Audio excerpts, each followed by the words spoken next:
नमस्कार. दिव्यवतन न्यूजच्या विशेष रिपोर्टमध्ये आज आम्ही भाष्य करतोय नुकत्याच जाहीर झालेल्या नगर परिषद निवडणुकांच्या परिणामांवर. या मिनी विधानसभेच्या निकालांनी महापालिका जिल्हा परिषद निवडणुकांचे संकेत दिले आहेत.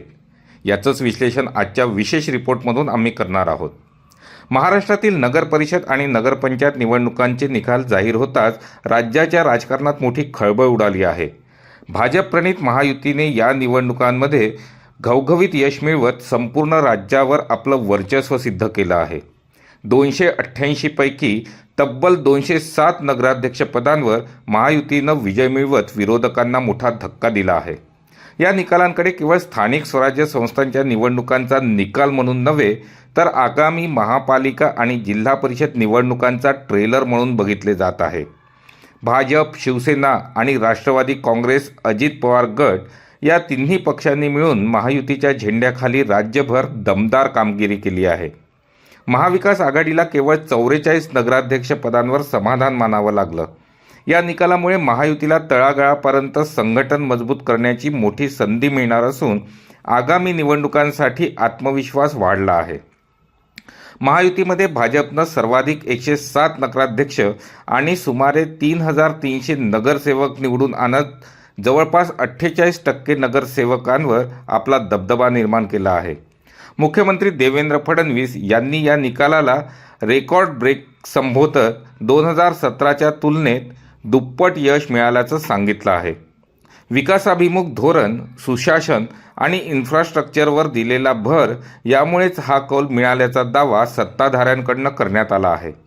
पंतप्रधान नरेंद्र मोदी यांनीही लोकांचा विकासावरचा विश्वास या निकालातून दिसून येतो असं म्हटलं आहे. दुसरीकडे महाविकास आघाडीनं पराभव मान्य करतानाच निवडणुकीच्या निष्पक्षतेवर प्रश्नचिन्ह उपस्थित केलं आहे. काँग्रेस प्रदेशाध्यक्ष हर्षवर्धन सपकाळ यांनी या निवडणुका मुक्त आणि निपक्ष नव्हत्या असा आरोप केला आहे.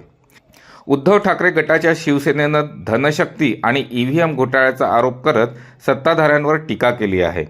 मात्र महायुतीनं हे सर्व आरोप फेटाळून लावत जनतेनं विकासालाच कौल दिल्याचं स्पष्ट केलं आहे. पश्चिम महाराष्ट्र, मराठवाडा, कोकण आणि उत्तर महाराष्ट्रात महायुतीनं वर्चस्व राखलं आहे. विदर्भात 100 पैकी 73 जागांवर विजय मिळवत महायुतीनं आघाडी घेतली असून चंद्रपूरमध्ये काँग्रेसला काही प्रमाणात यश मिळालं आहे.